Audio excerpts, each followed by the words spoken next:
Hey guys, Nick here again from Limited Elements, back with another draft. We just finished with the last one video when we got the trophy with the blue-black self-mill deck. That was a pretty sweet one, and we're almost now at the diamond rank. So let's start, and hopefully we'll get enough wins to get to diamond this time. It would be really cool to finish the season in this tier, and next month we can then try to already kinda set a goal for ourselves toward Mythic, like the one where we actually then qualify for the top events on Arena every few months. I'm not sure how it's like actually. Like, I think it's like every 2 or 3 months it checks if you reached Arena in that time. I mean, if you reach the top 1,200 Mythic, and if you do, you get qualified for the Mythic qualifier. So that would be like a really cool thing to try to achieve, to set a goal for ourselves. Because if you get to Mythic, you really already know the format really well, you know drafting and limited in general, like the basics you know really well as the really already kind of advanced lines. So it's like a good fun way to, to kind of challenge yourself to get better at it. And have some concrete goal, which should help you motivate yourself. Okay, let's go with the first pack. Let's see what you get. So the first card, of course, that stands out would be the rare, which is probably what we're gonna be taking. I do like this in green-blue. I think it's a pretty powerful card. Because the only other card that would really stand out for me would be Eaten Alive, the removal in black, and blue-black is of course the colors you want to be the most. But since a lot of people are currently in blue-black already, it's kind of hard to get enough playables in it. And even if we do take this as a first pick, it doesn't necessarily mean that it's going to be open, so we could just be cut after a few picks and we don't see any good blue and black cards anymore. I'd rather maybe take this and speculate. Usually blue-green is much easier to get into. Other than that, the Blood Thief is like okay black card, Opportunist is a good green card, Captain is a good white card to start with, all of them. This case, we have the Shadow Beast Sighting as the best green card in the pack, and Ambitious Farmhand as the best white card, or maybe like a blue-white card. But I think we're going to be taking the Falcon Abomination. It's a really good blue card. It's good in blue-black, blue-white, blue-green, and any of the color combinations. We already have the rare in blue-green, so we kind of want to stay in that kind of course. Also, blue-green is able to splash any other color if you open something good in that. Plus, it's only the start of the draft, so the direction can still change into any color combination, really. So let's start with the Falcon Abomination and see from there. We do pass a good white card that we need to keep in mind. Here I think the pick would be between the Seed Zombie, which might actually be the pick. And now I'm kind of sorry we didn't first pick the black removal, but we couldn't know if it will be open or not. But we can speculate on the Seed Zombie. We don't lose much yet, even if we don't play this in the end. But if you do manage to go into blue-black, it's an amazing card. As well as the Eccentric Farmer. That's something that people are really underestimating right now. It's great because it mills you, it puts flashback and disturbed cards to your graveyard. It helps you find your lands if you're missing land drops, if you need to fix your mana. It's a okay body by itself. Just like a really solid card all around. But we're taking the Seed Zombie for now and seeing if we're able to get into that. Here the Shipwreck Sifters are an okay blue card, but nothing that special really. I would much prefer taking the Eccentric Farmer now and maybe try to see if we can go green something. Other than that, of course, this Flash Taker is a really good card in black-white. If I would do white, I would definitely take the Silversmith also. Not over the Flash Taker, but a good card in general. Evolving Wallets, you basically always play 1 to 2 copies if you're able to get it. It just helps you fix your mana base.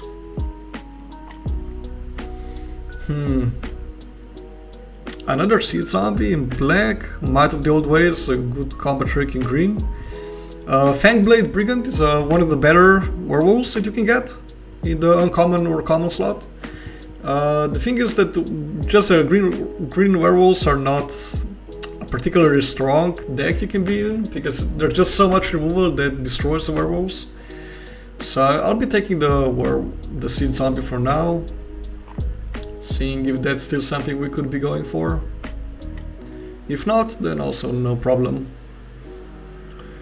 Here it's highlighting Locked in the Cemetery. It's a removal spell. Normally I don't really like this card because it still keeps the creature on the battlefield, which means it can be then used either if it has a passive ability, it's still active, you can bounce it, you can sacrifice it for effect. But other than that, I don't really want to take the Rejuvenator or the Bird Admirer, which will be the other two considerations. I will take the blue removal spell even if it's not particularly good. And we'll see what we can go from there. I like the Holler decently enough. Some decent, like okay blue cards. We got Rootcool Creeper, like 8 picks, so does seem like exactly blue-green as a combination is open. And we're seeing quite a lot of green lately, so I would imagine that green by itself is also an open color. I would like to play one Geist Wave if we can't get any Revenge of the Drowned. It's still a bounce effect, it can help us win combat in the racing situations, remove a blocker, remove an attacker, anything like that. So it does seem like we're kinda going toward the blue-green combination. So in that case we won't be playing the 2 Seed Zombies. We did not see anything relevant in black beside them anyway. Like no late removal spells, no Diagraph Chords or anything like that. So I think we're gonna probably go again into a blue-green deck. In that case, I would like to get the other Farmer back, which could be still like, it's quite likely because people are still underestimating it. Other than that, I don't think we saw anything that's that amazing that we really want to get back. It was not the first packs were not really that amazing, regardless of which color you were in. We were not like passing some bombs in different colors. This is a good sideboard card. Like nothing of this is that amazing. I guess we could take the Tavern Ruffians if we somehow end up in red still, like red-green vampire werewolves instead. We got the other Farmer pack. So now we want the stuff that helps us, like that can be flashbacked, for example, or cards with Disturbed in blue. Because then you get the extra value out of Farmer. He mills like a flashback card and a land. You get back the land in your hand and you can just cast the flashback or the Disturbed card from your graveyard. We open a bomb in red. And there's really nothing in green or blue for us. The best card in the pack is definitely this guy. The second best, I would say, is the Gavany Downguard. But we're not really looking to be white. And after that, it's the Blood Tide Collector. So we'll just take the Storm Seeker. We could still go red-green vampire werewolves, like we said. If we do, we're gonna be playing this guy. They're one of the weaker color combinations for sure, but look, if the deck is open, like you still do better to try draft it. And we don't have anything that amazing in blue either right now. Like, okay, we have this. These two are blue-green cards, so we do want to play blue, base blue-green, splashing something. But we'll see if we get a lot of like good red and green werewolves now, we'll just go into red-green. Or if we see some good removal in red.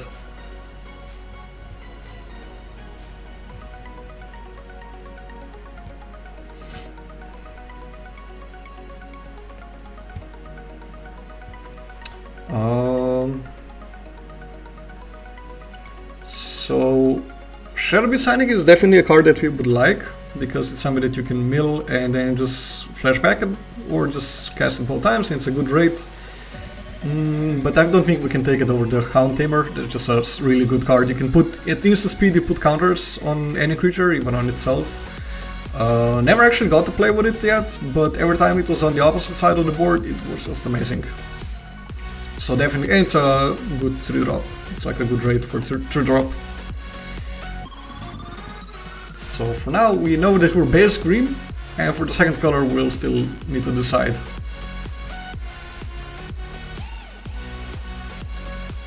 I don't think we're going to be playing the Sifters. We don't really have that many things that we want to discard with it. We don't have spirits or cards with Disturb.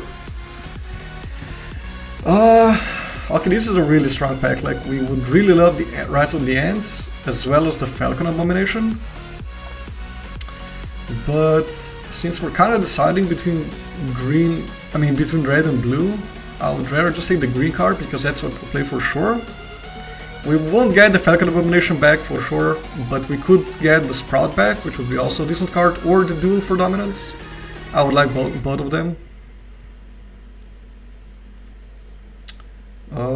Here, Flip the Switch or Broodweaver. Broodweaver is a good card. Also, Flip the Switch is not a bad one. Like, let's say that we are blue.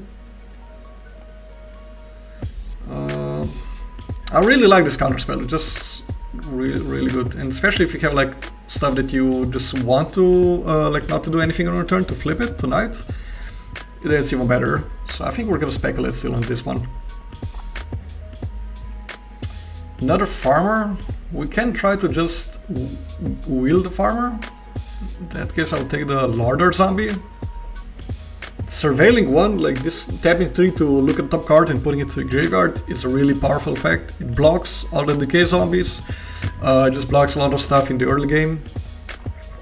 Other than that, there's another Flip the Switch, and that's basically it in our colors.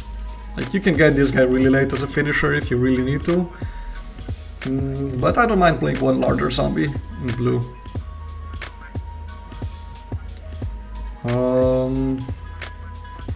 Thermal Alchemist, of course, is an amazing card if you're red and if you have a lot of instances, but kind of seems like we're going to be blue. Maybe we're going to be splashing this guy. We have the 2 Eccentric Farmers. We can just find stuff to splash it. So in that case, I'll just try to take the removal spell. It's a really good card in blue-green or blue-red. I mean green-red, because you have a lot of big creatures that you want to fight with. Another Flip the Switch. First Howl of the Hunt. Of course, this guy is great in the blue-white deck. I'll take another Flip the Switch.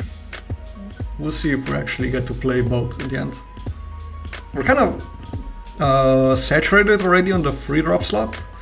We would like some good 2-drops and a bit more of our late game.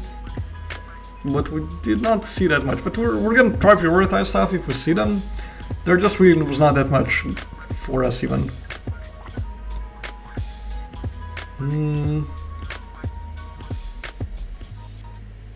None of this is something I would play. Like, we might play this guy if there's nothing else. Like, it still make it unblockable, and you can kill the opponent pretty fast usually. And it's kind of hard to deal with because it's a 3/6, it dodges a lot of the removal. Ooh, nice, we got a Shadow Beast Siding back, that's a really good pickup. Definitely something that we wanted. This also helps to cast stuff from the graveyard back. You can pay 1, like you can just tap for 1 mana of any color to play any normal spell, or it gives you 2 if you want to flashback something. Geist Wave, I don't think I want a second Geist Wave. I'll still take it, maybe we decide to take it. To play it, I mean. Jack-o'-lantern could be used to help us splash something.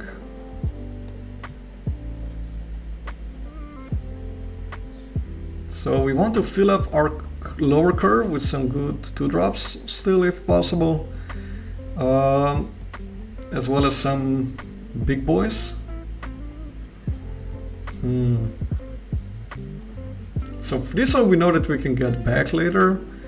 I think I'll just take this guy, he's one of the better werewolves and a really good top end card, since there's no 2-drop for us right now. Other than that, of course, the Dargrave Horde is an amazing black common. Like in this pack, I would probably first pick this if this was pack 1, pick 1, following by Olivia's Midnight Ambush, both really premium cards. But we'll just take the werewolf for now. Another one. Unfortunately, not something that we can really play. And not even anything for us in this pack. Like, we got one green card that we don't really want to play even. Nothing in blue. Kind of a weak pack, unfortunately. I guess we take this if we.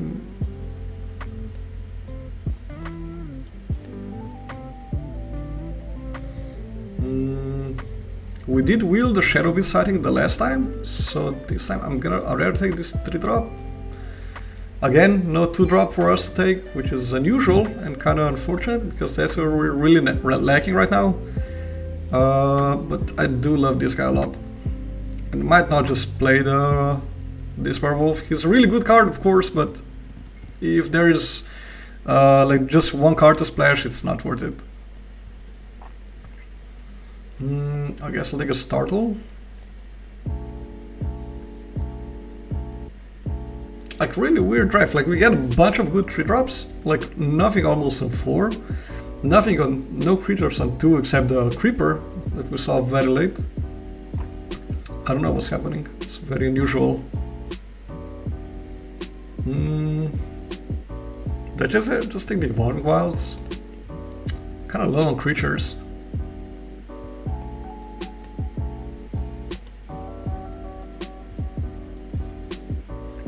I guess we need to play these guys if we do just need some 2-drops, I guess.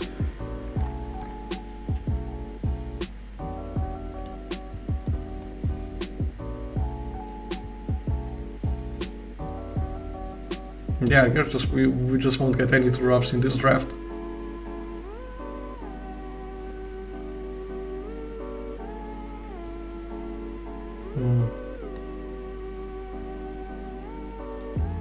Oh, this is a really good pickup, yeah. Revenge of the Drowned.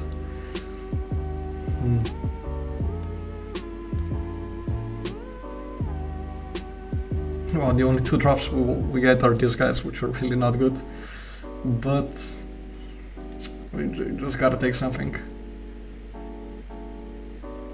I mean, we don't have that many things to flashback.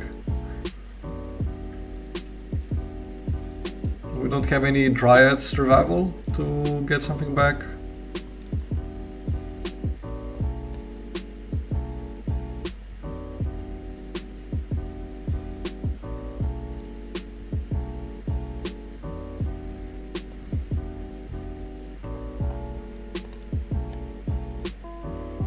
Let's see, 25, so we need to make 2 cuts.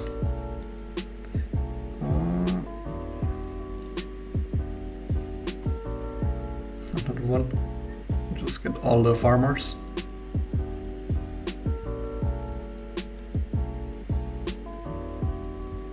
I feel like we want to cut something in the 3-drop slot, and maybe this guy, this thing, because we don't have that many creatures.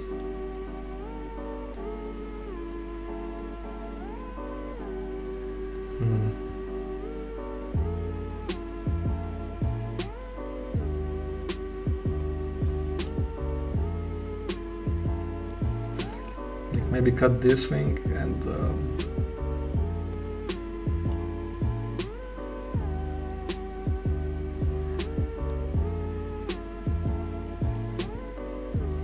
not sure about the other card.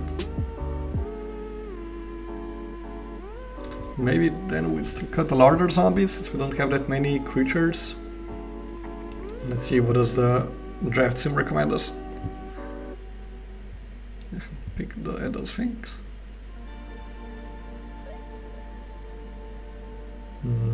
No, kind of don't really want to do that.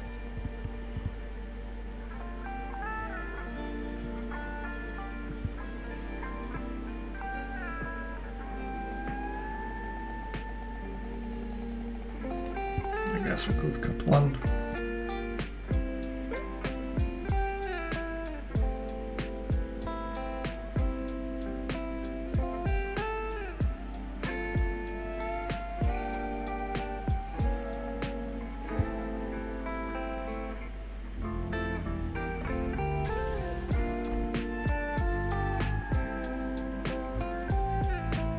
We're gonna try like this. Let's see. It didn't work out the best, unfortunately. We did not get... Like, we definitely needed more good 2-drops and maybe some more efficient removal.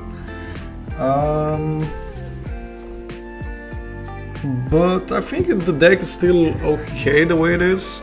If we don't get matched up against super aggressive decks, because we don't have that much early game. So the way we could lose is that we just get ran over immediately before we're able to stabilize. We don't have anything with read, so like flyers could be problems, like blue-white. We'll see.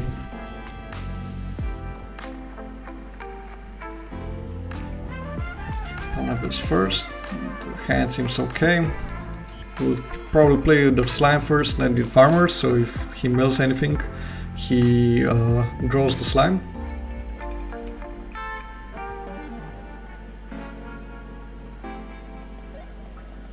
An aggressive white deck could be a problem for us, because we're just going to be very slow out of the gate.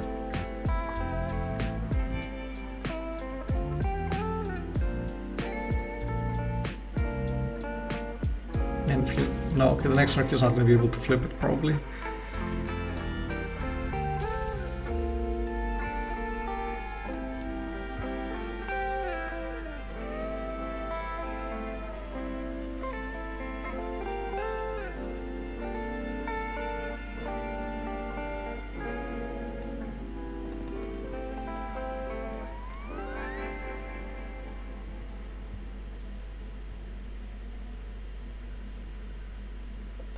Yeah, we were able to mill one card, so enough that it's not able to block it.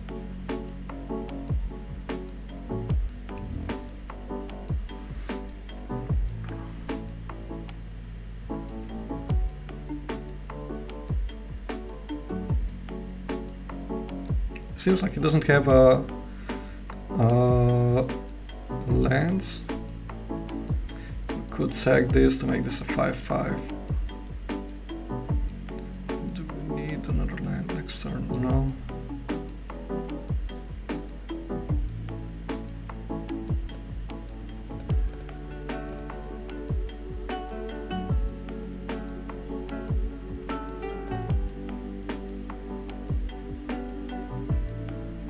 I don't think has trample, then should have cracked this first.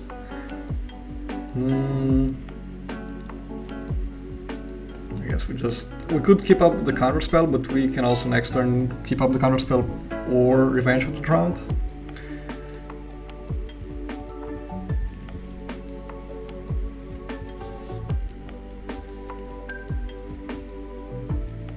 He got his second color.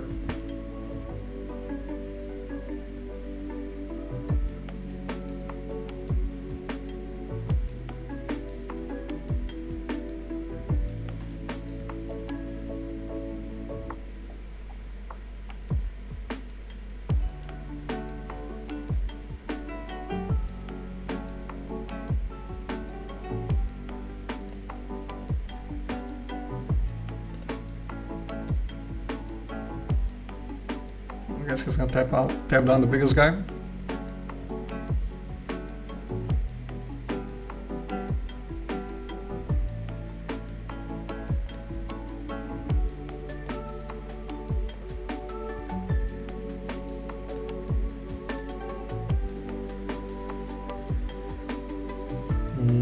Can just keep the counter spell up.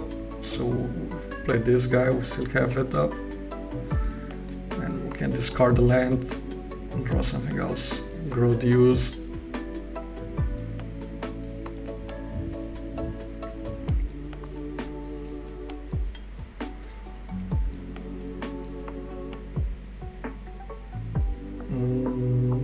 Yeah, that's whatever. Yeah, sure, he can flip this, but then we can just bounce it to his hand.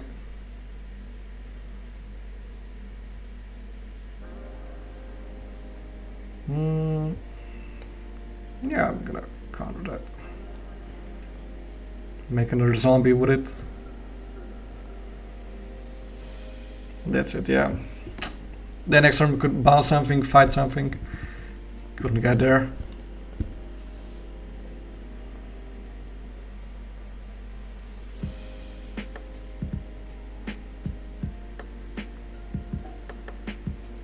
I don't know if you guys can hear the music in the background. I'm having a playlist open on Spotify just to have something playing in the background while I'm playing. So if I have to think about stuff about the play, and so just not that silence in between, you have some chill music to relax yourself with.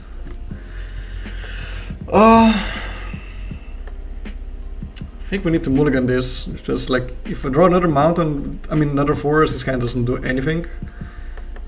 We can't really hope to draw the correct land. Keep it like this. We have a 2-drop that can help us play our cards.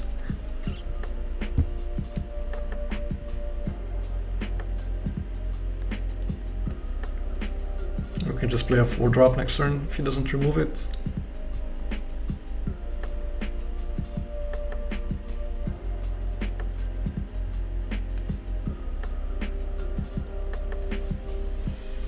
Let's play above the curve.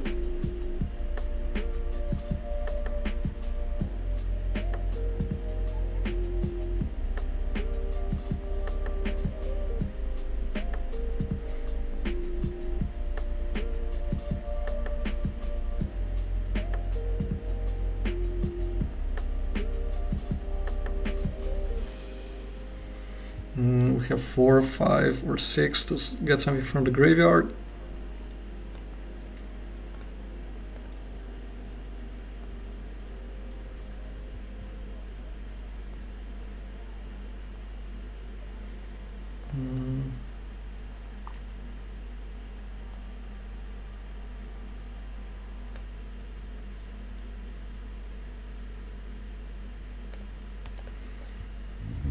I'd rather play this because I would rather trade this off because I can just get him back then as a disturbed creature than playing the Abomination because I don't want to trade off the flyer.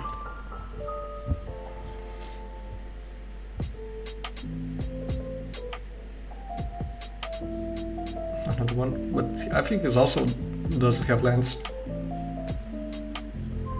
So that's 4, 5, gonna be 7 with that guy, so to just 4, 5, or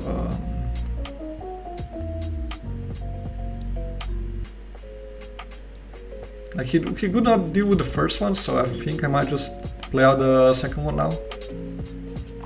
Other play would be to play the Abomination and this, to have some flyers.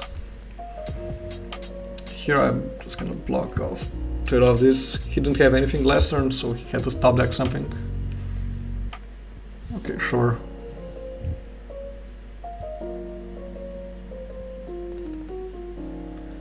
We can just play this off.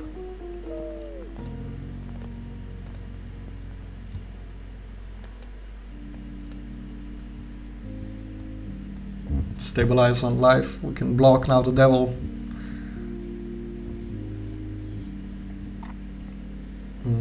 I guess he just wants to get some synergies going. Like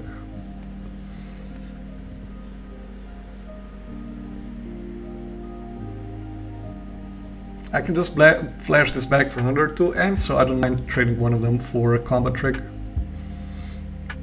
Yeah, now he just surrendered. He was just stuck on lands. Could not compete with our card advantage.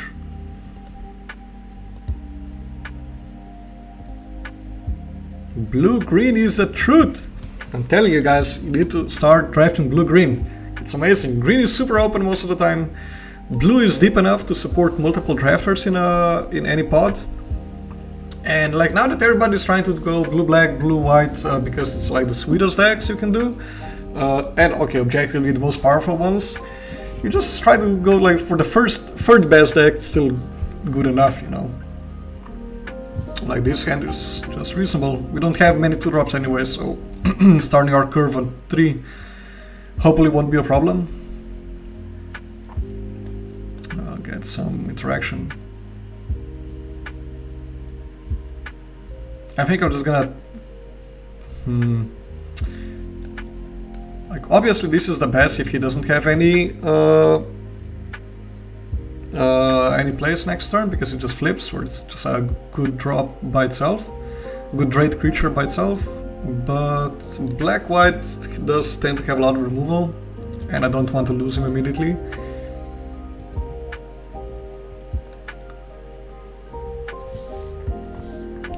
So rather just wait a little bit. Like, see, he could not attack into this anyway, and this I don't mind trading off. Because as a black-white, he probably has a lot of synergies with creatures dying. He could have like that Morbid Opportunist who draws your card whenever a creature dies. So it's in our interest that we just trade stuff off first.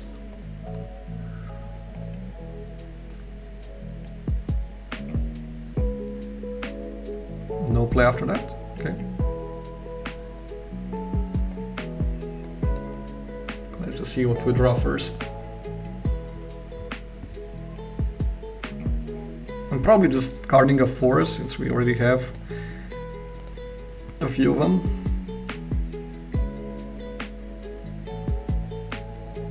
Another Commando? Another Griff.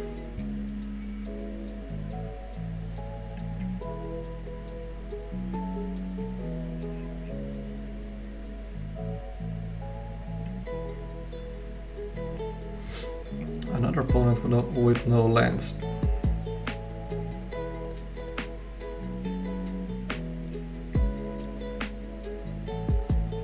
In this case, I'd rather play out this guy because he's bigger and he has ward, so with opponents that already has problems with mana, he just might not have enough mana to remove him and pay the cost. Okay, he did have it. He had exactly something for 2 mana that unconditionally removes it, but that we could not know that he would have it. I guess he has now Eaten Alive also. Yeah, okay. Basically, he had a lot of removal in his hand. But better that he used it now on that thing, and we can just start dropping more fatties. That's gonna be hard for him to deal with.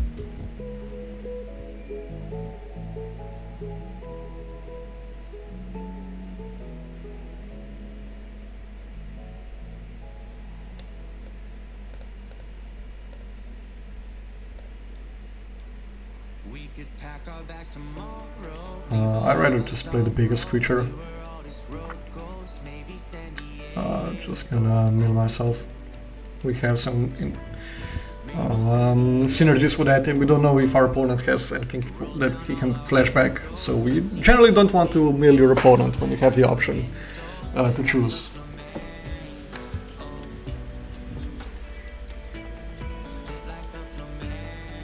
Now that guy flips. We have the counter spell up if he plays anything.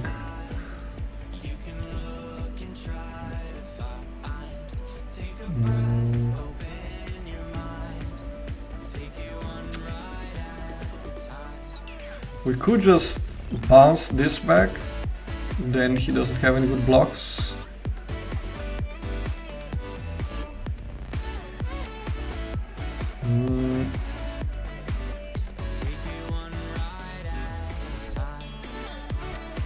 Like, I guess he would, like, what, double block these guys?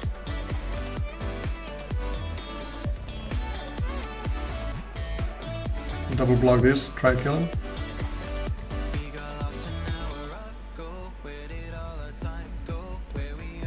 In that case, I'd rather just bounce this back, kill the 4/4.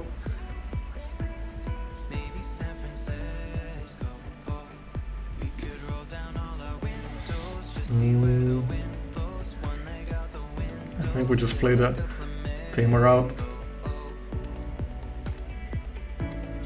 Sure, they flip back, but we just have a really overwhelming position right now.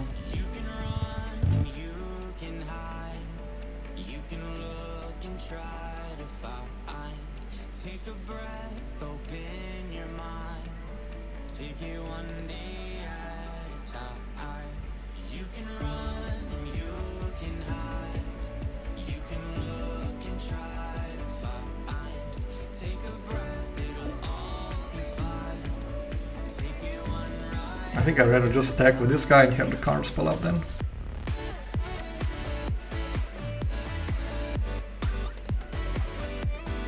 And this way both of my guys will flip also.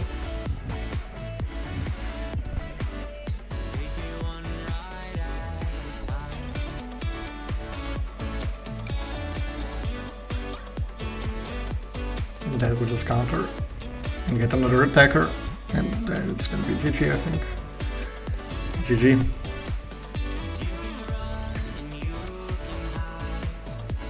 Got there, nice. If you guys like it, don't forget to leave me a like underneath so you can watch my future content. Finally got the diamond. That was definitely a goal we had for this this month. I'm really proud of it because reaching diamond is already quite an achievement. So if you guys want to reach diamond also, be sure to keep watching my videos. I will show you all the best decks that you can be drafting right now.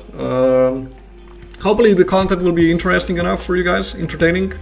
I will do my best in every video to provide something educational for you, to try to tell you which are the good commons and commons that you should be prioritizing in your drafts. For rares, I imagine that you guys already know which are good. It's not that you need much help. Usually the commons and the commons are the tricky ones.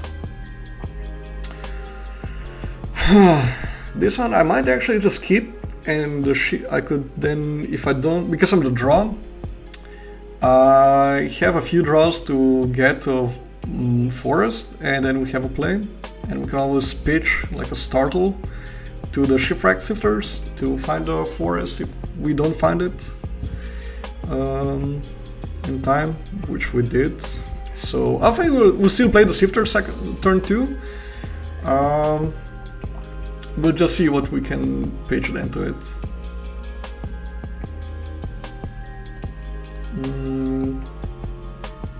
Might just pitch Rise of the Ants because then it also gets a counter. But blue-black has a lot of stuff that they can get from the graveyard. I mean, they can exile stuff from the graveyard.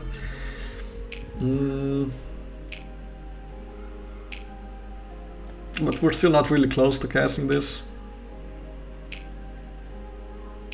I thought it gets a counter for... It's only hit the card with Disturb, not the flashback. Yeah, that gets no blocks. I don't want him to just turn this into a flyer immediately.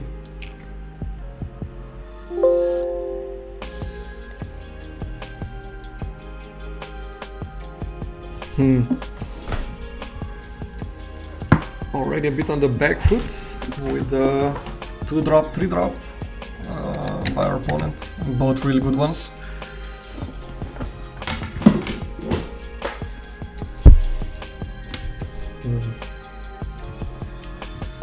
Ooh, okay.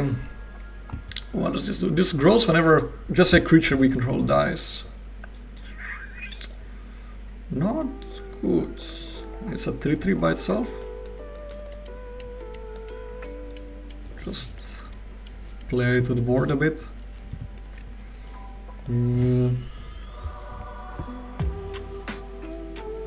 Until we find an answer to that.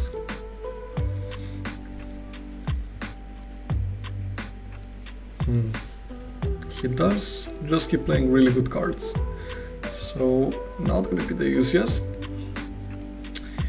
5 more cards in your graveyard, right? 4 now, this will be the 5th. We can just tap this down. Or we can just have it fight.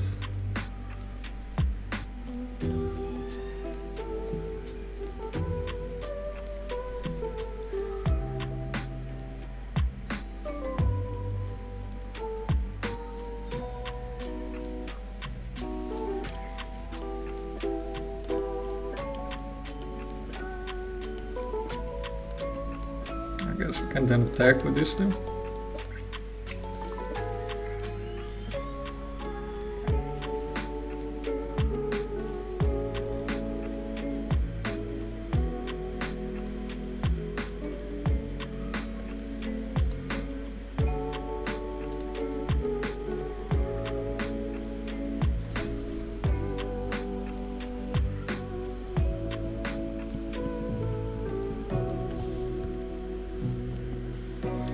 Corpse Cobble. Sure. That's a big board that we're gonna tap down now.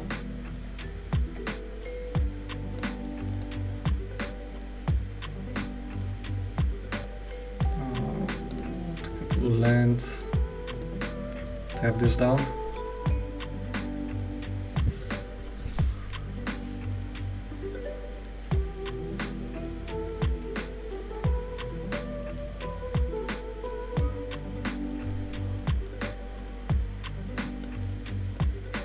We might just want to have Counterspell up now.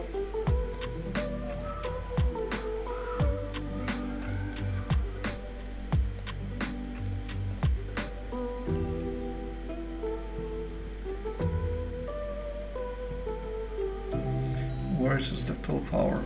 Sacrifice creature? No.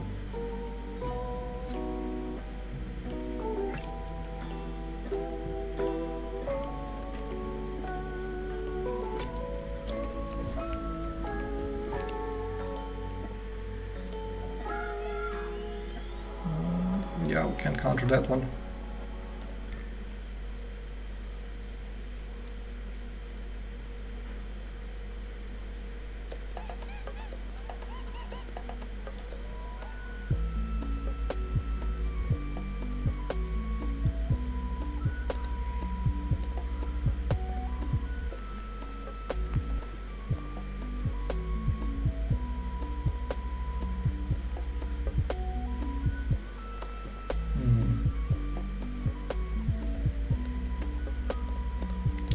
We need to start attacking a bit more.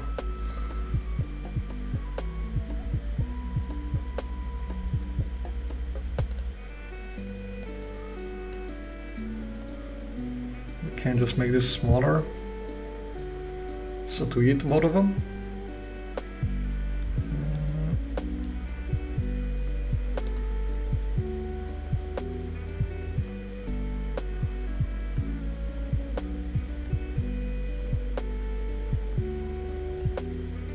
I think we got it next turn then.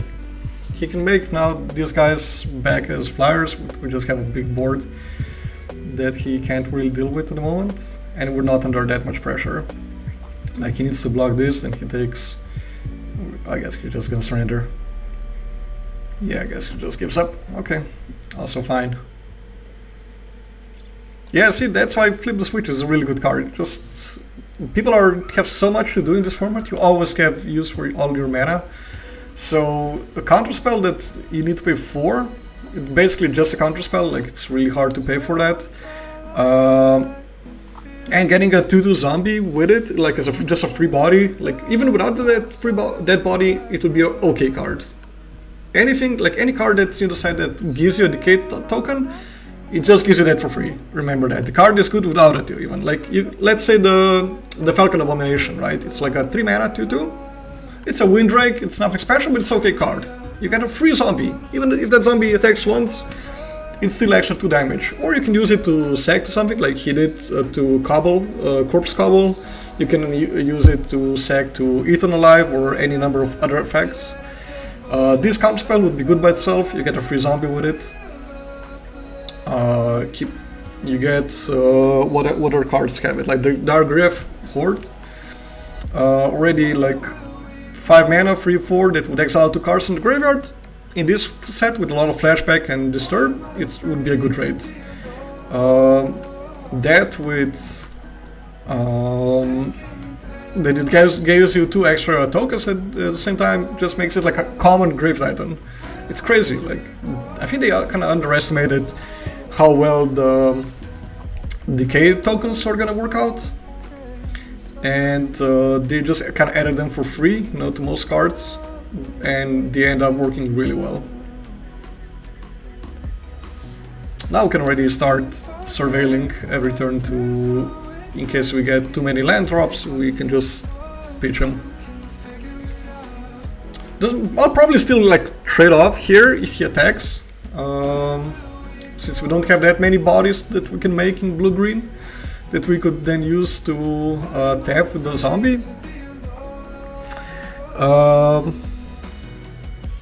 But we'll see.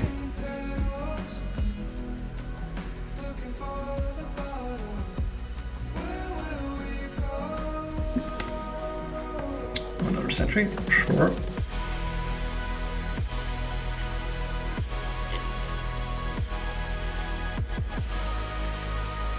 And then I just use the zombie.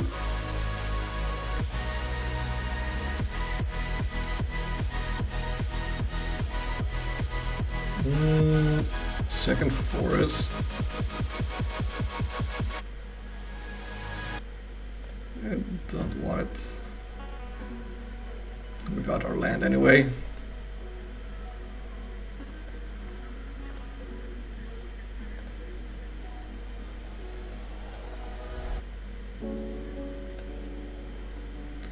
A bit unfortunate we don't have either a counterspell or a 3-drop, another 3-drop to play, but we have this as a kind of a combo trick. We can have our zombie fight with something if we really need to. But he's also kind of reluctant to trade anything with a larger zombie, so that's good for us. And if he plays anything really big, I'm just gonna lock in the cemetery in the, that thing. Now he's got covens, so we can't really block these two. So I think I'm just gonna have the zombie fight one of them.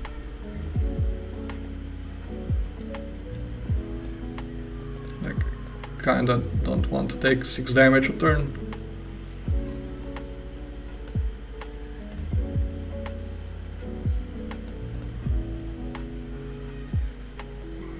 Get a forest out.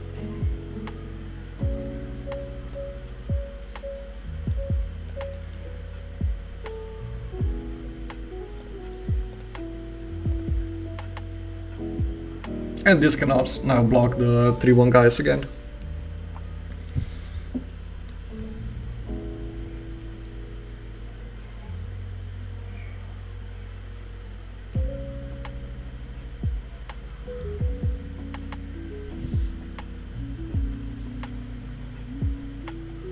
The breaker, definitely something we are gonna lock down.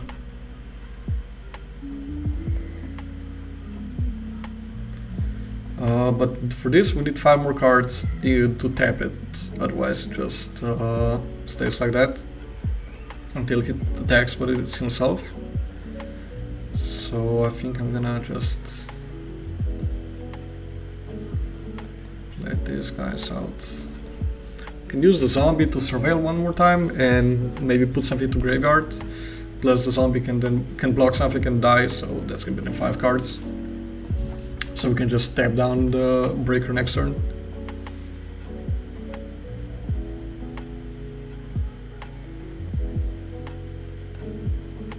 That's annoying a bit, because that will chump blocking this will make it grow.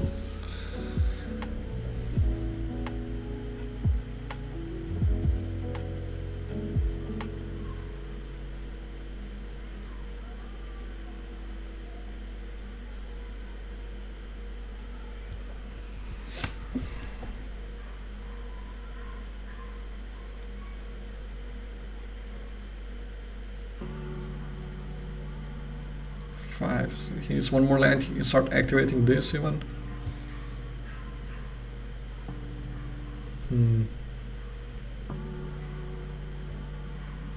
For 2 to get Coven, or what?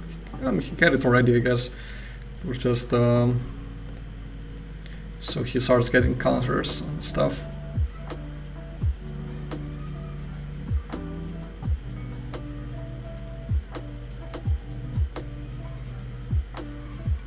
Make that bigger, sure. We're gonna still use this. Well, yeah, we'll put that into the graveyard because we can always flash him back.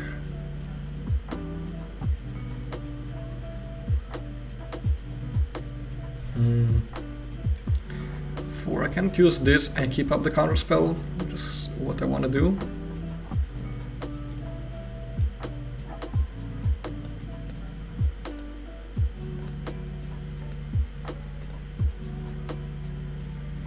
So I guess we're just gonna leave out counterspell right now.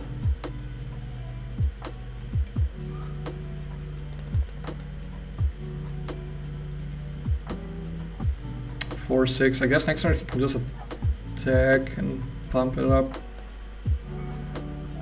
No, I guess we'll still just play out the flyer. We need to pressure him a bit. We're gonna be shields down with a counterspell for a turn, so we just hope he doesn't resolve something huge.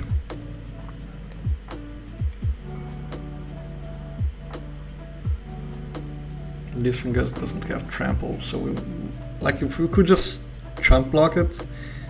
This thing goes to 4/4, but I don't think that really matters that much. And we're gonna use the zombie.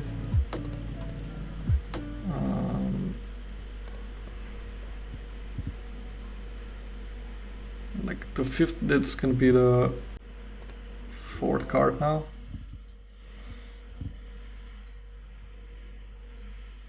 But like, now that it's already tapped down, we don't need 5 cards in the graveyard. This is just like 2 tap it down. Oof. Okay, got kind of punished there that we didn't have counterspell up. It's one of the best cards he could have had. On his turn, fortunately. Yeah, kind of got punished there, but we could not predict he's going to have exactly a 3-drop mythic that he can then even pump. I think we still need, like, that thing has trample though. This thing can just be chump blocked.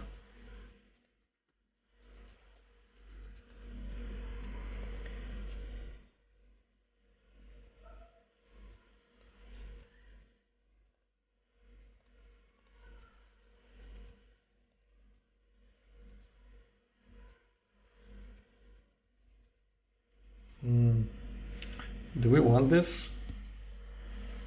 Or do we just want the counterspell more? Thing is, he can just start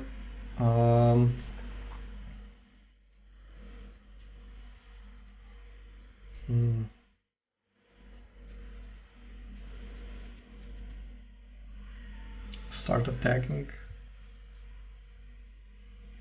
I'd rather have the counterspell. If he doesn't use anything, then we can just pump this. Go to 8. I think I'll still rather discard this.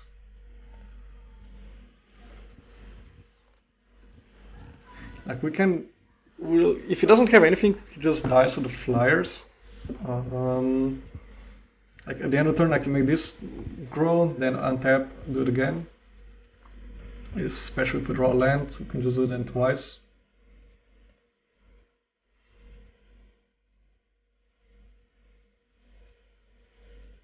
This didn't work because it was not in the graveyard. Oh yeah, that was a mistake. Yeah, it didn't tap him down then.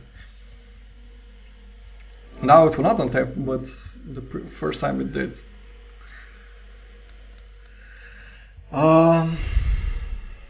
He can give. He's got how much mana? 3, 4, 5, 6 with this land, so he can just activate it. So I guess we're gonna chump block the biggest guy, I guess. That's gonna be 4, 10, 13, 16. We go to 1.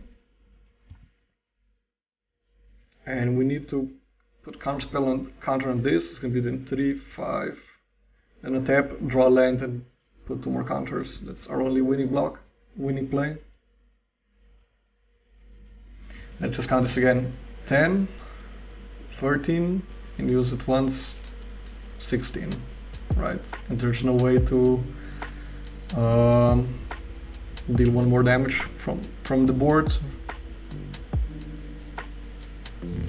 It gains trample also. Then it didn't, yeah. Then I should have blocked with this also, because now it is lethal. I was like, he couldn't get another bonus damage, right? But I forgot that this thing is just crazy. It doesn't just get +3, +3, it also gains trample. If then I should have blocked with this also and hope to top deck a land to kill him. But he had a really insane deck.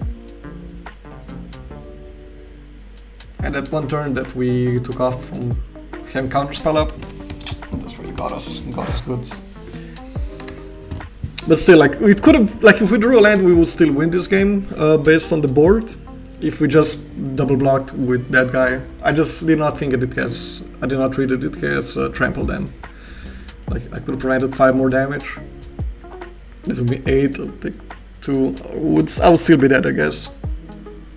I'd be pretty 8 damage, but 2 would still go through from that. And it was exactly lethal then.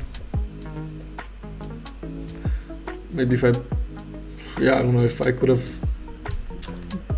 blocked to save myself that turn, because I needed that werewolf that puts counters on to not just die.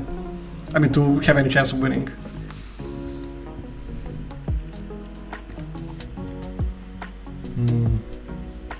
We got a 2-drop that can get us into our later game. We're on the draw, so we can get an extra card. I think we keep this.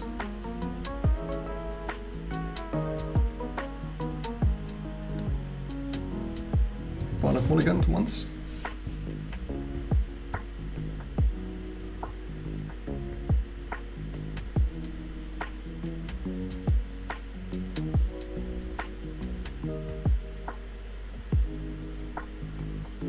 I guess he's deciding what to put on top, or maybe to mulligan again. It could be just one of those games where opponent then mulligans, he doesn't find his, I don't know, third land or second color, and the game is just over really fast. Or we could not find our fourth land. We can only play up to 3 with this thing.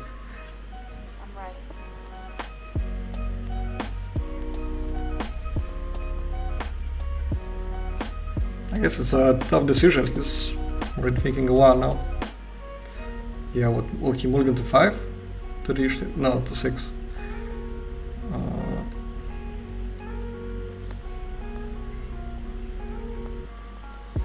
I was like, did he mulligan twice already?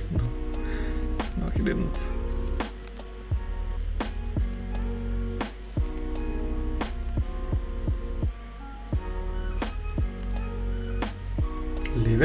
Leave it alone.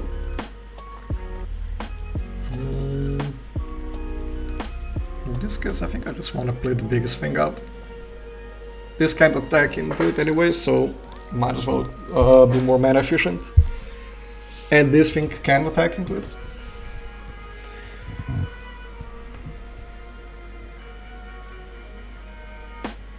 And then next turn, if we don't get a land, we just play out Hound Tamer. Got it around.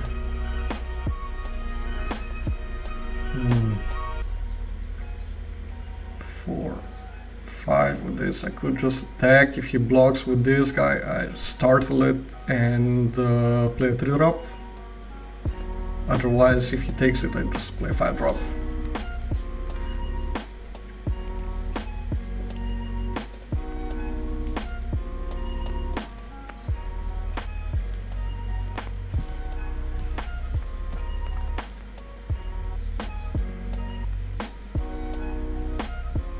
Okay, well, he got his lands at least, so the mulligan was not that bad. He only has 1 forest, so he could be kind of stuck on green. He has a lot of green cards in hand. Could be a bit of a bottleneck. So we should, since he is down on cards, we should definitely try to pressure him.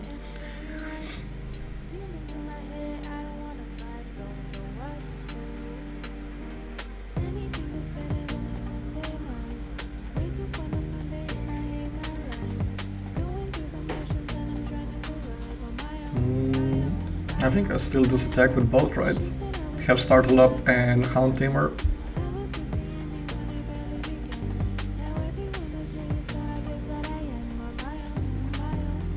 Still doesn't have really good blocks here.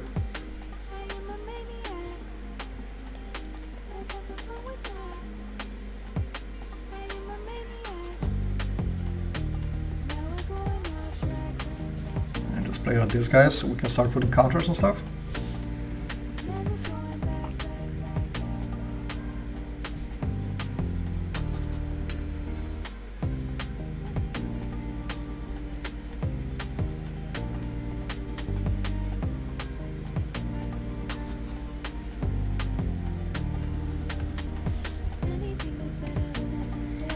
4, 3, 4, 6. If we get one more land, we can flash back Shadow Beast Sighting, because the Creeper gives us 2 mana to flash back something.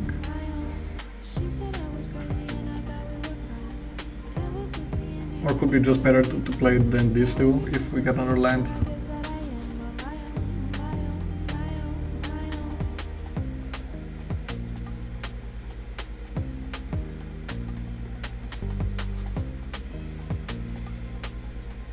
What was that? Ooh. Can't play it now, but it's a good one.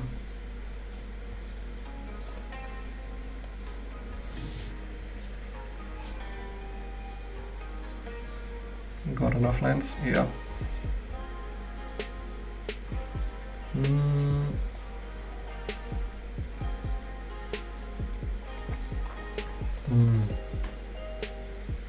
5, 6. Put counter on this guy. It's 5, 6. Still trades for both of them, but it's still okay, I think. Or just develop the board. I think we kind of just want to grow the board then.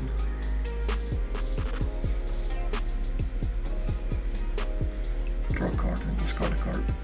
Since we're gonna play this anyway, and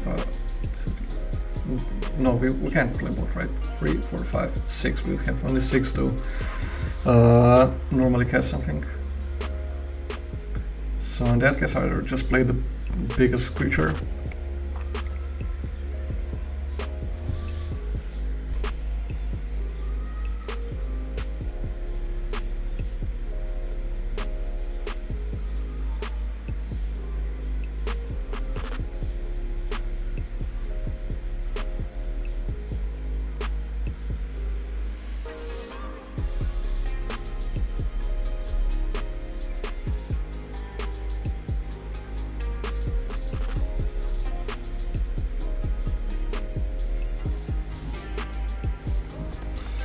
Could have attacked with this guy instead last turn, and he blocks with just straight off for both of these. I guess, and we would still have a bigger board left. Might not be a bad idea actually.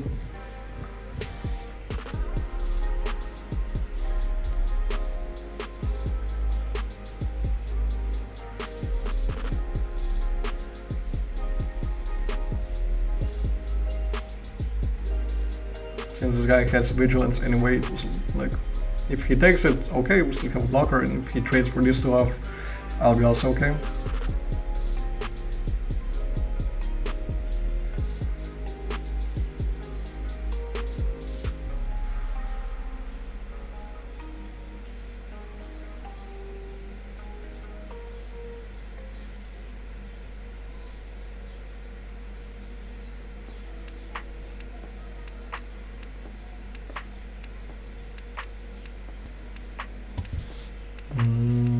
I guess this turn we attack with these 2.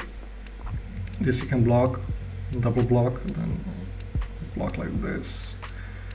Maybe 7.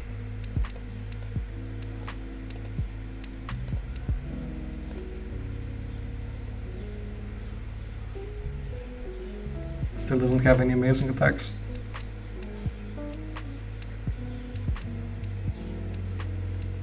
Just jumping.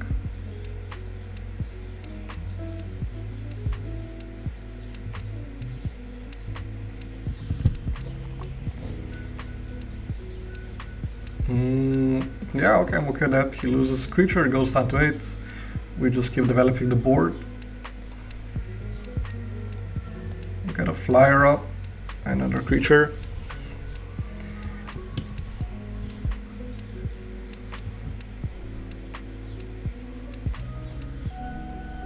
Next turn, just stack all. Ooh, ran 7. Nice. And that thing has a reach.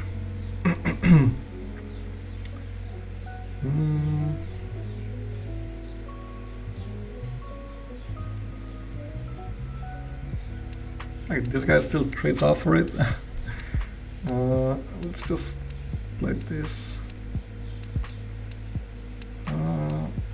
Yeah, I'm gonna discard the second. It's spirit, right? So it just bumps up the first one.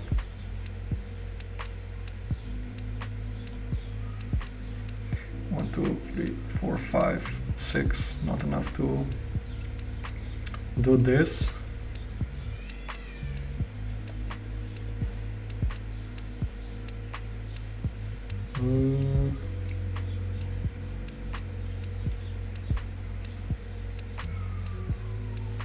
I think we just chill. Alright, he can block the biggest guy. This blocks the second to biggest. And then the third one, so he only takes 2, 4.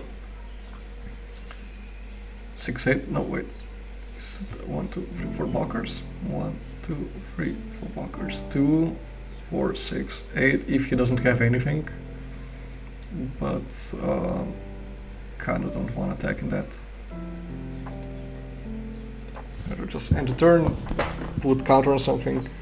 If he attacks, we can just keep it locked down.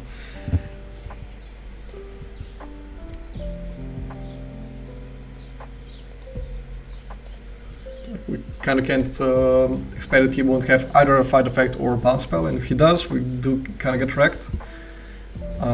Because it would have been exact lethal.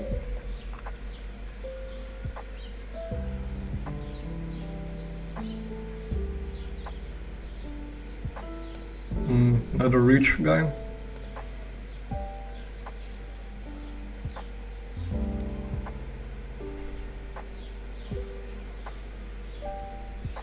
Put counter on this, I guess.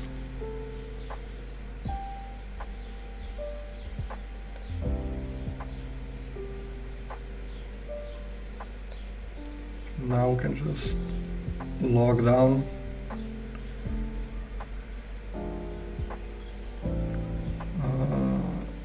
Take a forest, I guess.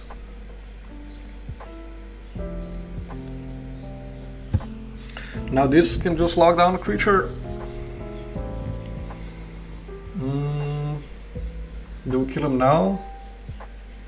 1, 2, 3, 4, 5 blockers. 1, 2, 3, 4, 5. Takes 2, 3, 4, 5, 6, 7, 8 still. And we can pump it. Oh no, we can't because we need to tap it down. I mean, for 8 still lethal, and for 1 green I don't think he can have anything. 1, 2, 3, 4, 5. Blocks. 1, 2, 3, 4, 5. Takes 2, 4, 6, 8. I'm pretty sure he's just dead. I don't know what he could have for 1 green that would save him.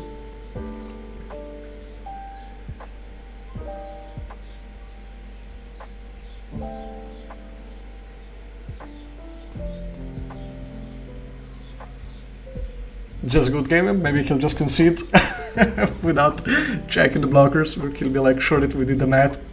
I mean, I'm pretty sure it's right, and I don't think what he could have for 1 green. Like for 2, sure, he could have like, even for double green, he could have a fight effect. For 1 blue, he could have a bounce, or for 2 blue. But exactly 1 green, I can't think of something that now that prevents the damage. Like, because it exactly needs to then take out something that's attacking.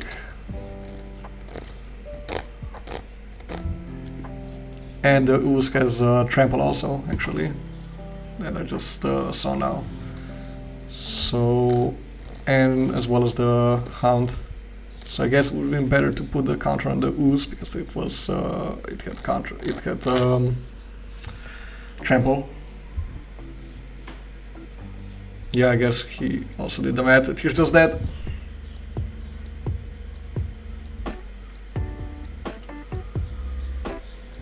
Nice, okay. Now we're getting there, we're getting good.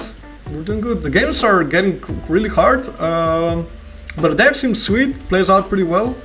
I wish I had a bit more interaction, like another Revenge of the Drowned would be amazing. But hey, we're already 5-1, so I can't really complain. Let's just see again that we don't have anything good that interacts. Like, man, I kind of just want the second Geist Wave, because I feel like we're kind of missing on interaction. And maybe take out the lock to the cemetery. because it's too often awkward like it was just now. I'd rather have something that bounces a creature no matter what, instead of having to be short, like have 5 mana, 5 cards in graveyard like now, and it could be then a problem that it doesn't actually tap down the creature. So yeah, let's see. First 3-drop and 2 5-drops. A bit of a slow hand, but I guess we'll keep it. But to light another interactive card, yeah, that's a good one. I think I'll just play out this first. Especially in red, he could just have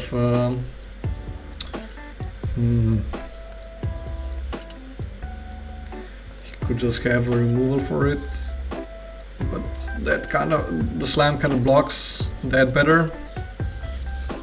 Still, I'll play this guy, and if he attacks, I'm gonna offer a trade for it. That thing is, when it flips, it's really annoying because it's a lord for all his werewolves. I know in red game he could have a lot of combat tricks, so if he does attack, it's gonna be with a reason. Yeah, okay.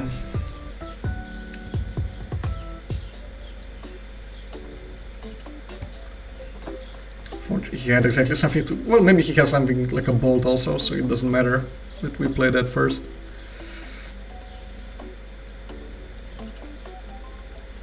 No attacks. Well, next time we're dropping our own werewolves. Then we'll see.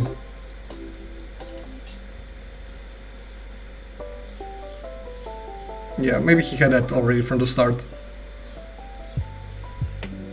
Kind of a pretty good start. Removal. Some creatures. Just very efficient turns. Just need to try to stabilize. We don't have a lot of interaction for werewolves, that's a problem. Like, black, for example, would just host them. They have a bunch of unconditional removal to just kill off the guys. We need to play around with bouncing them, tapping them down, flying over them, which can be a bit of a problem. Okay.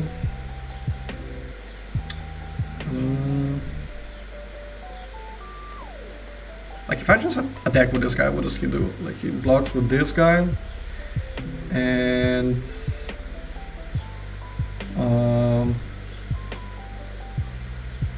I guess for what would I do? 35. I'll not block with these two. Trade off these guys for him.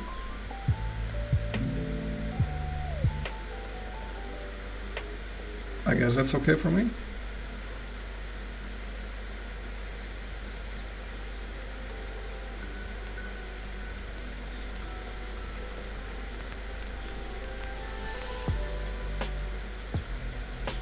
If he just takes it, it's okay. Another werewolf.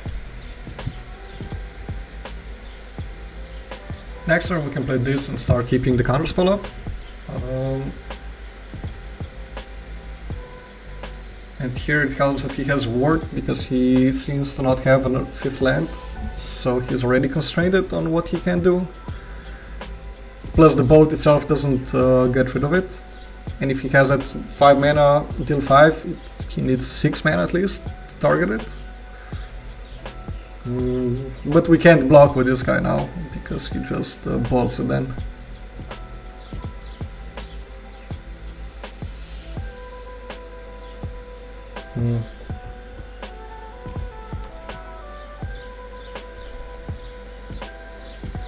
For 6, we just can play down these two next turn.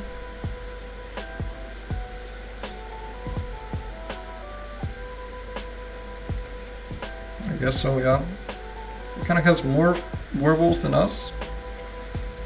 But this blocks anything, this blocks the other half, the rest. This does only cost 1 now, so you can use it.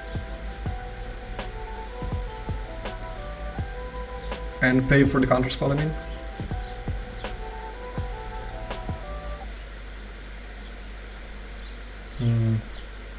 Do we just counter this? I guess this puts counter on this so he can attack into it.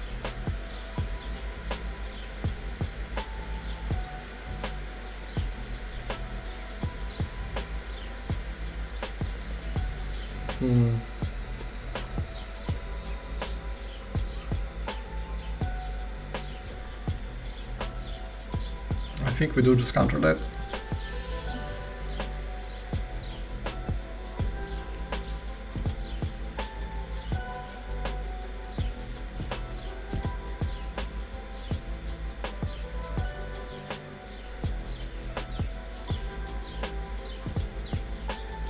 It would be a 7-6, he could block it like that.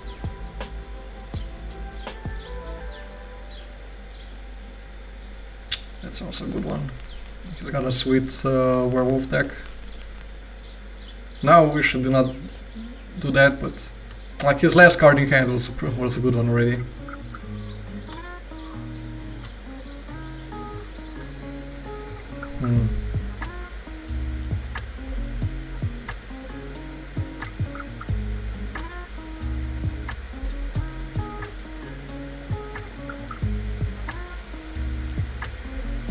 Gotta say, it doesn't look good in this game. He just had a really good curve of creatures that are all really efficient. Yeah, I'm taking out the Hound Tamer this way.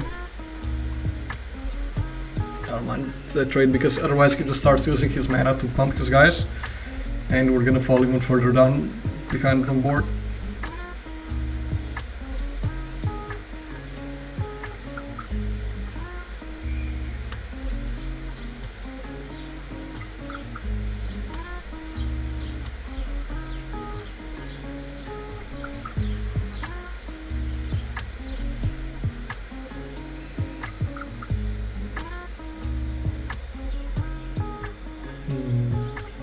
Nothing. I'm afraid of a combat trick, I guess. 3-6. Next turn I can play that, so might as well keep it up. Like pretend like I have a counter spell or a bounce spell. Maybe he won't want to attack.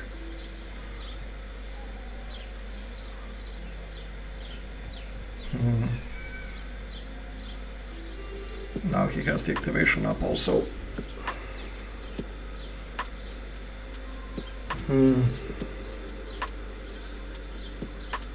Don't really have good attacks here. He just has a very annoying deck. Like the werewolves are really good if you don't get a matchup versus something that has a lot of interaction, like us. If you played against something black, they would just kill the big guys and there would be a problem. The way it is at the moment, kind of hard for us to punch through this board. 4, 6, 7.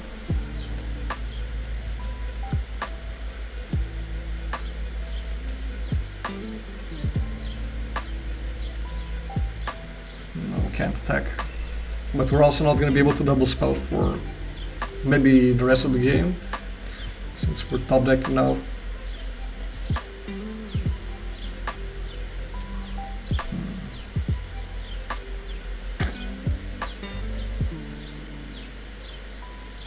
Soon he'll be able to activate it twice, so it's one more mana. That thing just takes over the board. To tap, trade it off like that.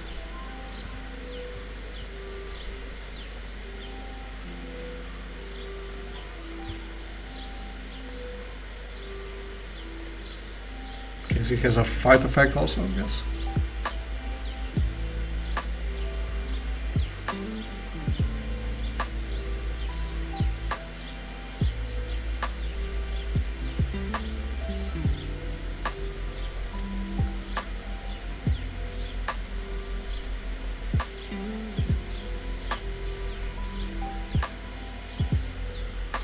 We have some stuff that we can get back from the graveyard.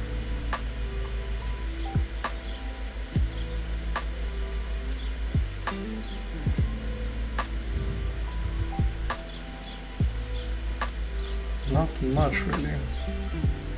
Like, sure, we have like some flyers we could get. We could get Ranyard Amalgam, start getting him unblockable. Orwant Alchemist, like, he can bolt that, but still. We have again mana, again problems with Innistrad? Yeah, I guess so. I don't know why the internet has been super laggy lately.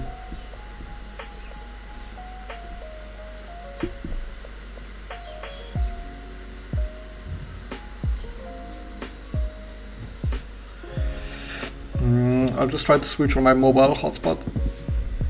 Maybe that will help. Hopefully we won't just pass our turn in between. That happened to me yesterday. Thankfully we managed to win that game, but with this one, if we kinda pass a turn, I'm not sure. So what did this do?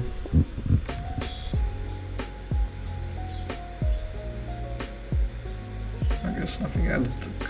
Fight spell would be also really effective here. I'll play out the land that he knows I have.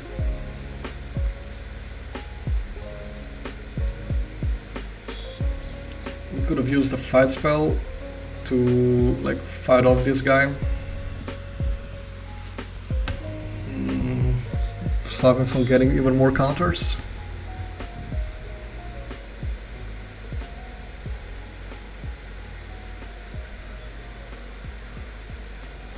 Now he can start activating it twice a turn.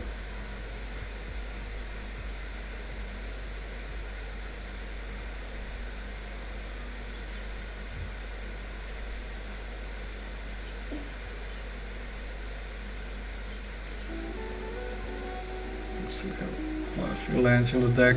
Gonna try to thin them out with this.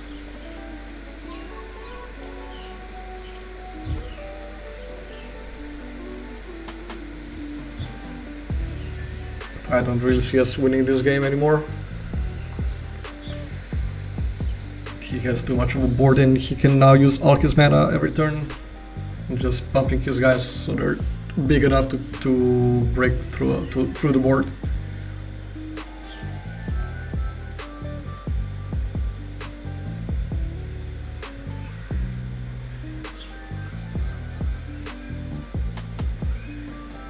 I guess you can pump this guy twice.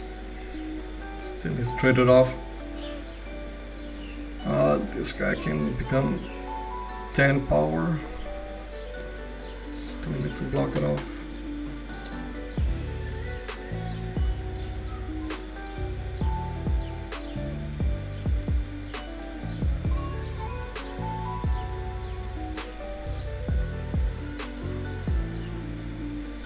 I mean, he can get 10 toughness.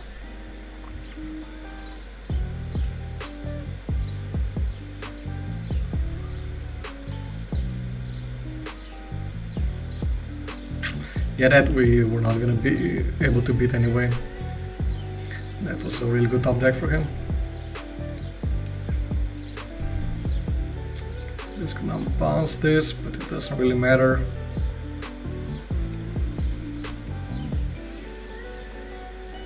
Yeah, that's what we needed last turn, in a response to that thing, to bounce it.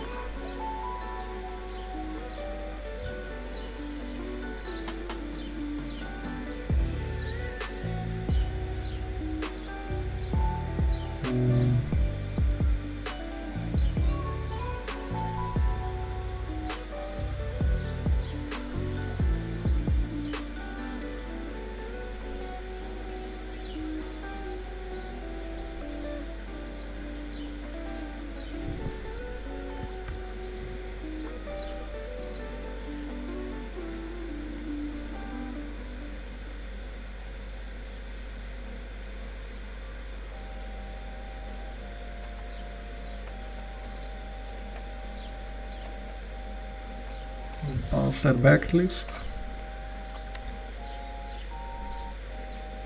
To lose the counters.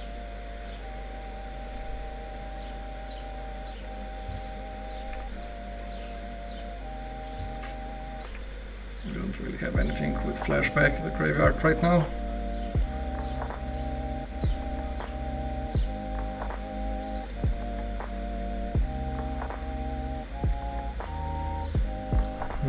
They both have trample.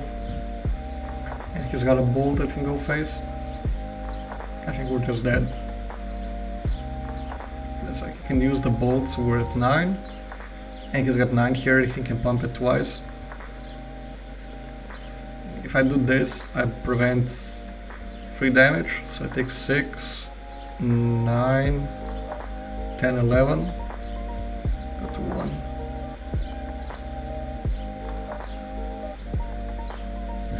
Yeah, I don't think we have a winning spot. We don't have any bomb that would save us on this board.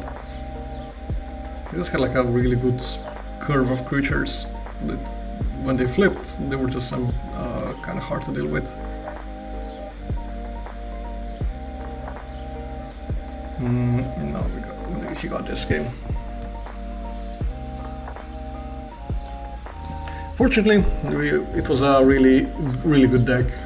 One of the better werewolf decks I saw in this format so far.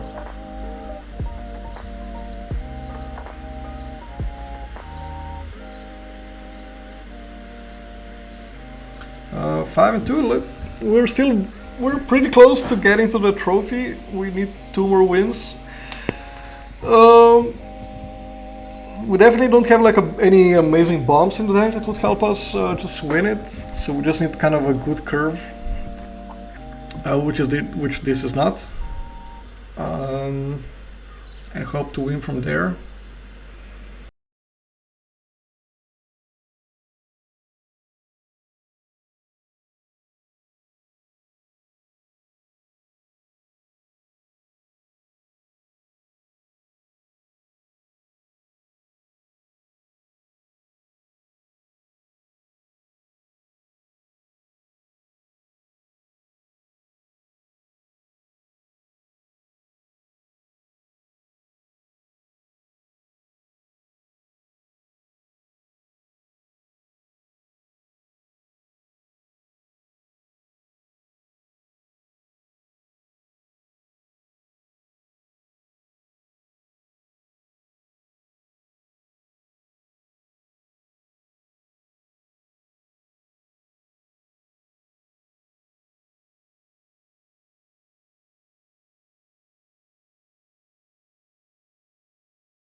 I don't want him to trade off and get his own flyer. Maybe that was a mistake, I'm not sure. 2 creatures, you'll need 1 more for it to flip. Like next turn I'm attacking just with everything, I don't care if... that I'm not putting the graveyard, that I actually like this interaction.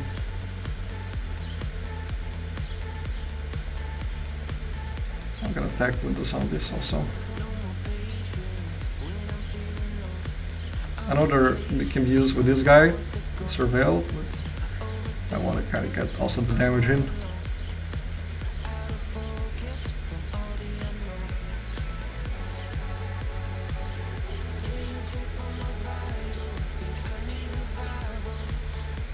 Mm, 4, 6, 8, 10. Okay.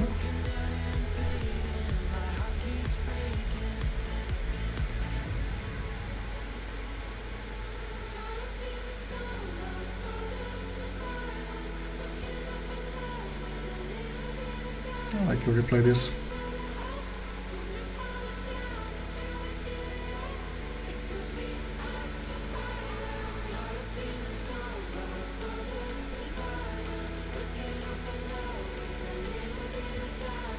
He's got the ooze also. We've got a very similar decks, I would say. He's splashing for some black also. The carrot is pretty good, yeah.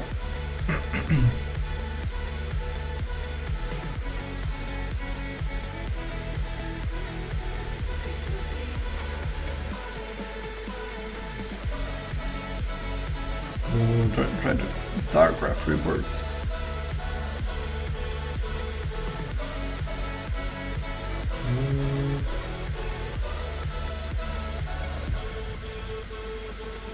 I would really prefer to play this, and if we get a land, play this off then. And I think since we didn't get a land for quite a while now, it's very likely we'll mill one. Yeah, we got an island there. And forest. Now we can just do both.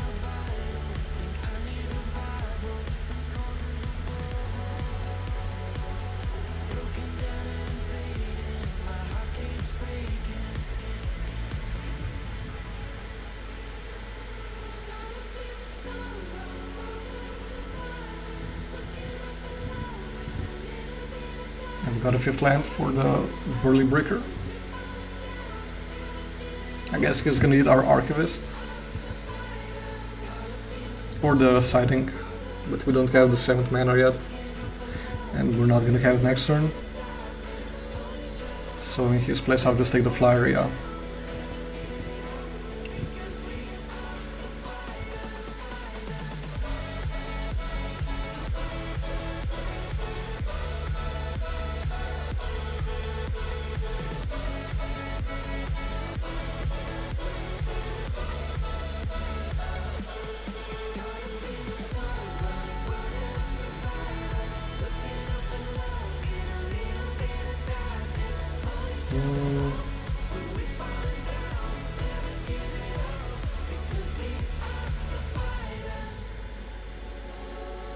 Do we just take it? I kind of want to play this guy next turn anyway. And next turn we can play a land. And we don't want this guy to eat it.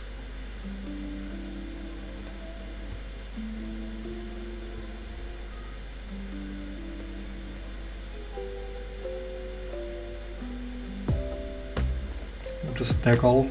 He has a counter spell, he can deal with the Burly Breaker then. I mean, if he has a bounce spell, he won't be able to have a counter spell also.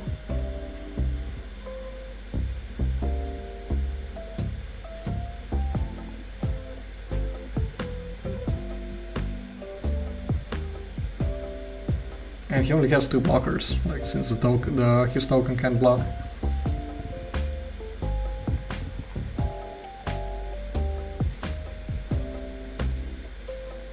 Let's see, he bounces this thing, it takes 4. Yeah, takes 4. Goes to 2, he's dead to the flyer then. And we'll take play another big guy. It's gonna be hard to deal with. And he now has one blocker. We have 3 little creatures.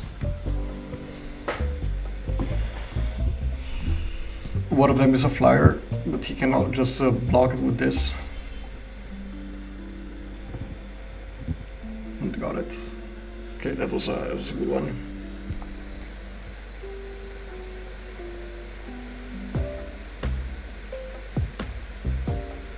Nice, we're one game away from victory. Guys, if you like it, don't forget, you can leave me a like. It really helps to support the channel grow. Just starting out, it's gonna be like what, the 10th video only on the channel. So if you think that the content is something that you enjoyed, that you can learn something from it in limited, I'll be posting stuff at least twice a week, if not 3 times. I'll be doing draft and sealed videos. I'm gonna be doing probably some MTGO also, if you prefer to watch it there. I know most people like to have to watch stuff on Arena because it's much nicer viewing experience. Plus, it's easier to understand the cards. I'm gonna be doing some reviews, like archetype breakdowns of all the main color pairs you can do in the Innistrad Midnight Hunt, to know what kind of cards you should be looking for, what kind of cards you can take late. You can see late and consider a signal what you should first pick, second pick, because a lot of times I see really good combos going quite late because people just don't know that they're that good. If you're not really up to date with all the newest podcasts and just play a ton of Magic, it can be hard to know all the good cards. So yeah, let's get the last game. Let's hopefully get back-to-back trophies. Pretty sweet. It's a okay hand. Like, we're gonna play this on 3. If we hopefully get a land, forest, we can play the ooze and then the farmer next turn to grow it. That's a really good card in, that's for example a really good white card in blue-white decks, because it just gains you so much life throughout the game. And if he got to this win rate, he must have a pretty good deck as well. Like, you'll see, this guy's just gonna get like 10 lives over the course of the game.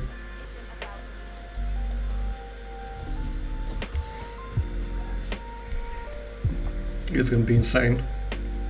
It's gonna be hard to raise that. Plus, blue-white is like usually the color of flyers, right? But it's just a super grindy color pair in this set because it has so many disturbed creatures that he can get back. Ooh, if he can give this guy vigilance, we're just gonna bounce it later to lose the counter. Got the land.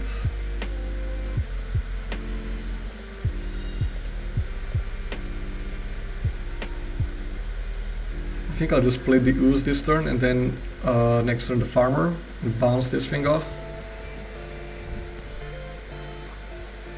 Because I want to play the farmer first to grow the ooze a bit. This is not instant speed, right? No, it's sorcery. Commando. Pretty good start. 1 drop, 2 drop. Another 2 drop plus combo trick, or like a bump spell, I guess. Now this thing has coven, so it has flying also. Just need to take 7.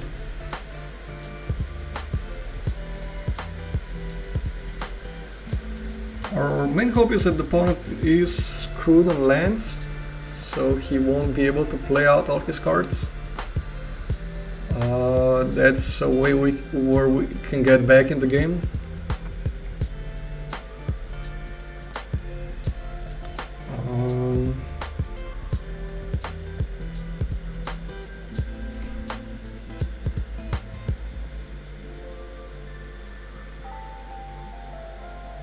Of course, we did not believe in 1 land.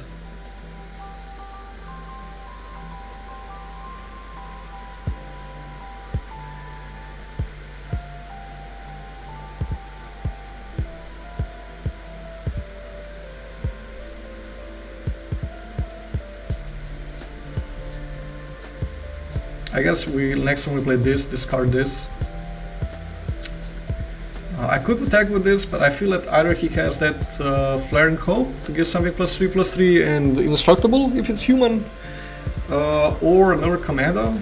So in other case I would just lose the Slam. So I'd rather just attack with these two.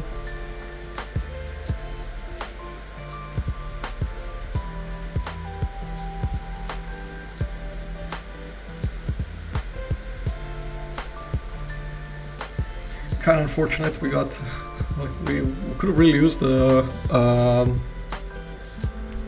fight spell and mill at least one land to make it a 4/4.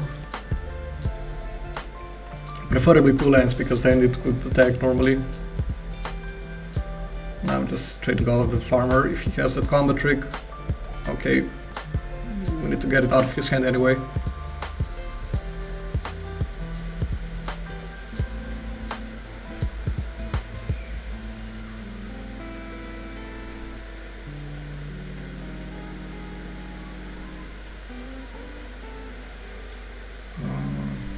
Annoying. Oh no, wait, we don't want to play that. We want to play out this guy, land out the way.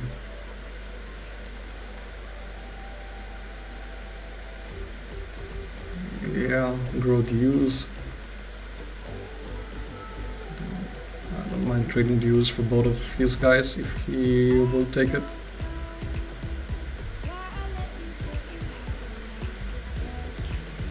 Just keep adding to the board. This is a really good card to have now. If he again tries to put stuff on one guy, you can just bounce it back or get rid of a surprise blocker. Because I think it's going to be kind of a racing situation.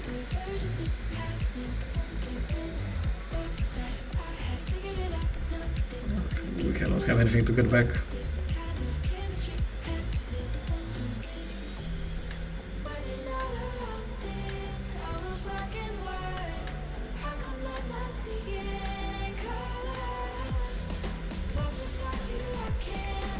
Close game.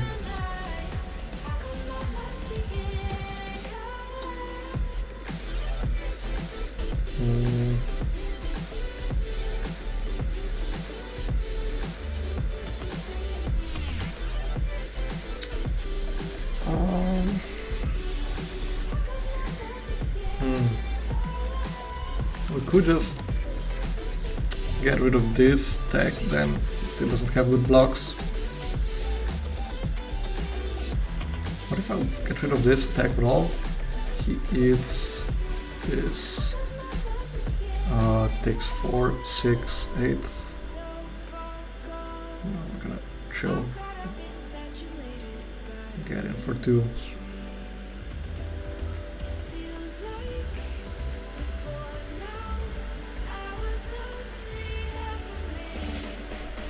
Gotta get him a bit lower for an Alpha Strike.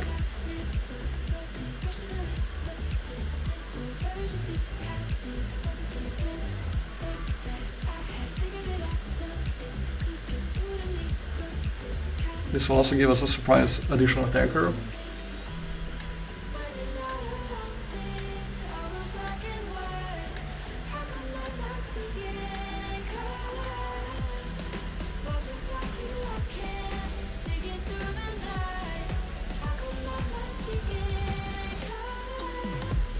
He can get a blocker back with a blue-white creature he's got in the graveyard.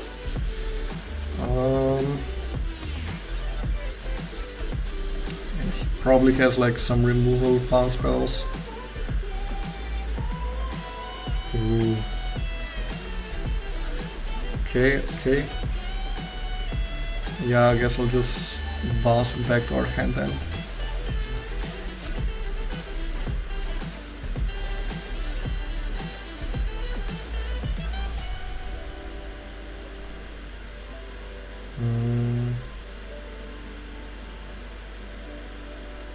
No blocks.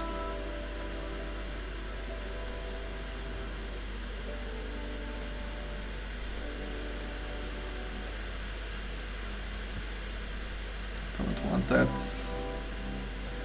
And we're definitely bouncing this back to our hand. Do we want it on top? That's the question. I don't think so. It's not good enough right now.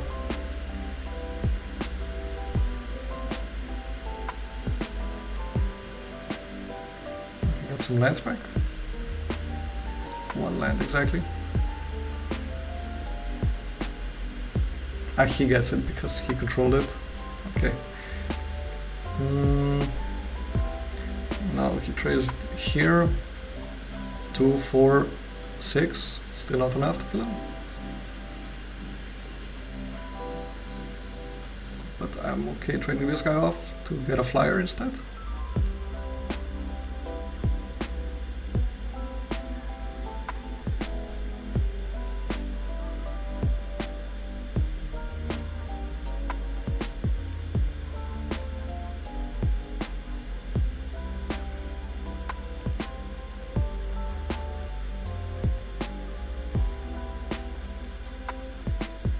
Taking it, huh?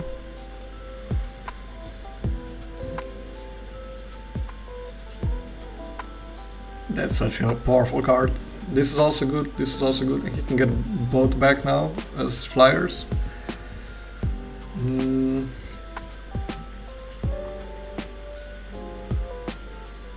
This is gonna be a close one.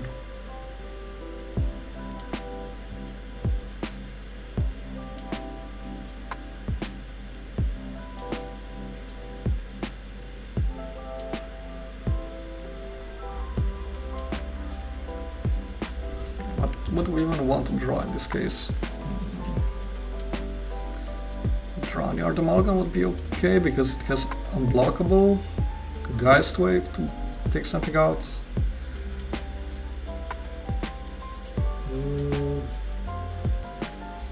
Maybe Hound Tamer.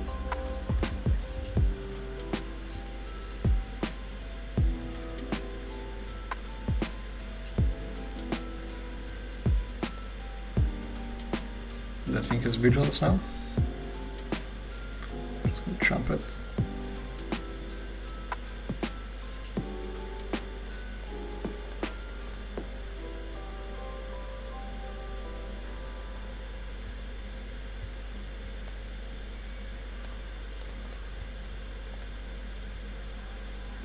Hope to get something.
Oh, you can attack with this too. And this is a bad attack if I have anything that's bounces either of them, because I just block one, bounce the other one. But he got us this way. Got almost there, almost got there. Super close game. Man, we had a okay deck. We didn't have anything really amazing, so the fact that we got this far is actually surprising. We had some really tight games. They're really good. Almost got there, unfortunately. Next time. If you guys enjoyed it, let's not forget we need to pick up our prizes. We got 5 prize boosters. Let's see what we open. We're gonna open just these 5. I usually leave the rest until the end of the set or some later time. Nice, it's a first pickable card by far. I opened that guy at a pre-release actually. Really, it's really crazy good rare. Like the Solder, not that good really, unless you have a lot of ETB effects that you can get 2 cards that both have enter the battlefield effects. So even though it gets exiled at the end of turn, you still got your value out of it. Yeah, I think this guy's actually played now in Standard, right? Would probably have taken the Organ Hoarder from that pack, to be honest. And here also, or maybe the Awakener. Like, these are both cards that go really late in drafts still, and they are both first pickable material. Like here, if this was my pack, and let's say their cards are not relevant, I would pick either the Organ Hoarder or Static Awakener. Probably the Hoarder, because black is being too contested right now, and blue is really deep and easier to get into. And the Castle is also good, but not something you would pick in this case. So yeah, that's it. Guys, thank you for watching. If you enjoyed it, don't forget to leave me a like. Comment down in the comment section if you think you have any suggestions what I could do better. If you think that you would make decks differently or play differently. If you think you could have gotten 7 wins where I didn't, let me know. And I'll see you next time. Enjoy.